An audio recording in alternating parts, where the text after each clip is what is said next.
Hey everyone, welcome to The Explainer. Today, we're diving into a genuinely critical breakthrough in the world of spatial computing and embodied AI. If you're fascinated by how machines actually understand the physical world around them, how they see a room, map it out, and make decisions within it, you are absolutely going to love this. We're digging into a brand new framework that is fundamentally changing how AI processes dynamic environments. Let's start with a really simple but kind of wild question. What actually breaks when an AI agent just turns around? Picture this. You got a highly advanced AI-powered robot navigating your kitchen. It's perfectly mapped out the room. It knows exactly where the fridge is, where the table is, and where your coffee mug is sitting. But then it simply turns its head 90 degrees, and suddenly its entire internal map of the room completely shatters. It just forgets the fundamental relationships between the objects it was literally just looking at. Why on earth does that happen? Well, that is the exact architectural flaw we're solving today. Okay, let's dive right into this. Here's our roadmap for today's explainer. We're going to cover the viewpoint rotation problem, why current models break, the difference between directional and stable relations, decoupling the architecture, breakthrough benchmark results, and finally, how to upgrade your embodied AI agents. Let's get into it. Section 1, the viewpoint rotation problem. To really grasp the solution here, we first need to establish how robots and AI agents currently learn to actually see and map their physical surroundings. Right, so the core technology driving all of this is called 3D scene graph generation, or 3D SGG. Basically, it's the system that converts raw spatial observations, like point clouds or camera feeds, into a structured object-relation-object graph. It doesn't just see an isolated cup and a table. It explicitly sees cup, standing on, table. These relationship graphs are literally the foundation for robotic navigation and spatial reasoning. I mean, everything the agent does relies on this pipeline keeping those relational predictions consistent. But, well, here is where we hit a massive roadblock. Section 2, why current models break. The breakdown happens when our theoretical robot undergoes a change in its yaw angle. Simply put, that just means when it rotates its view horizontally, like turning its head from side to side. This quote straight from the research really hits the nail on the head. Current 3D scene graph models break when agents rotate their viewpoint because they treat all spatial predicates identically. So, standard architectures have this massive, fundamental assumption flaw. They literally think every single spatial relationship, every predicate in a room behaves exactly the same way when the camera moves. And spoiler alert, they don't. This creates what we call the single transformation matrix bottleneck. See, older architectures push all of this predicate data through one single transformation head. The model tries to infer relations from pairwise object features, treating every predicate as a static label. But in reality, when an agent rotates its viewpoint by, say, 90 or 180 degrees, the math just gets completely scrambled.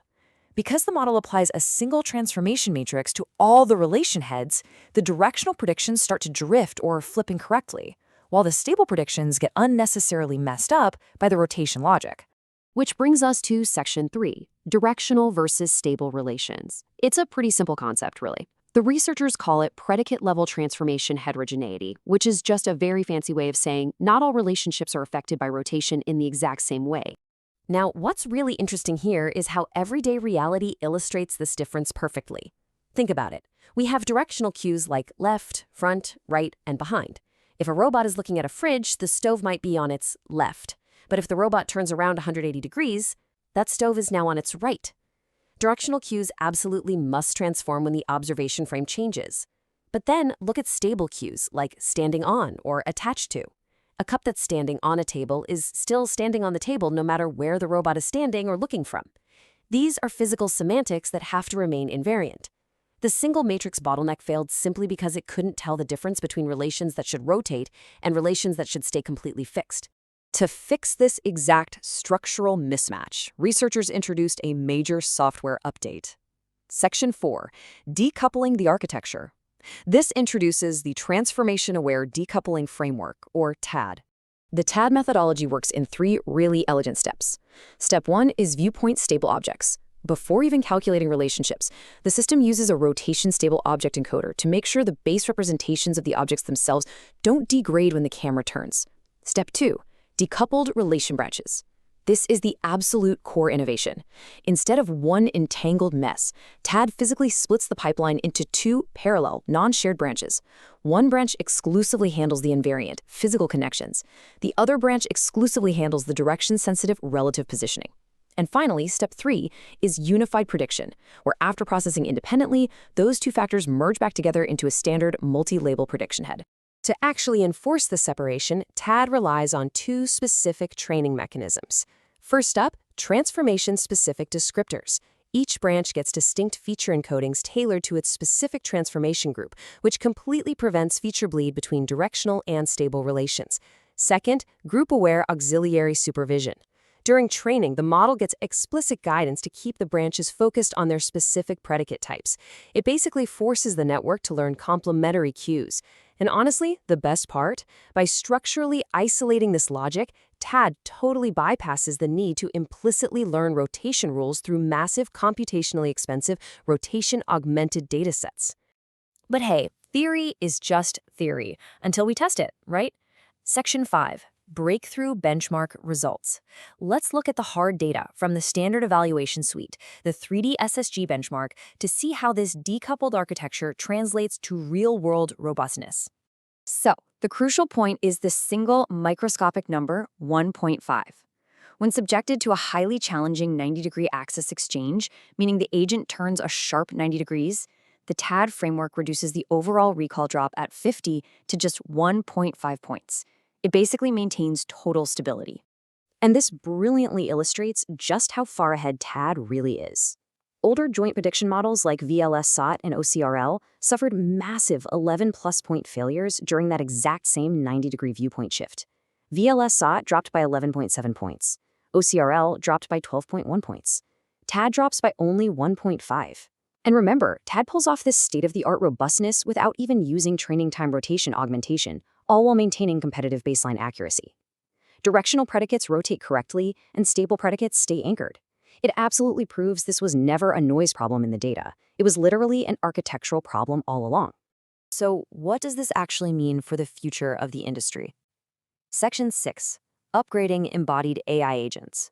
If you're building 3D scene understanding pipelines, you know that agents do not stand still. They move, they turn, they observe from weird angles. The current joint predicate architecture is a massive bottleneck.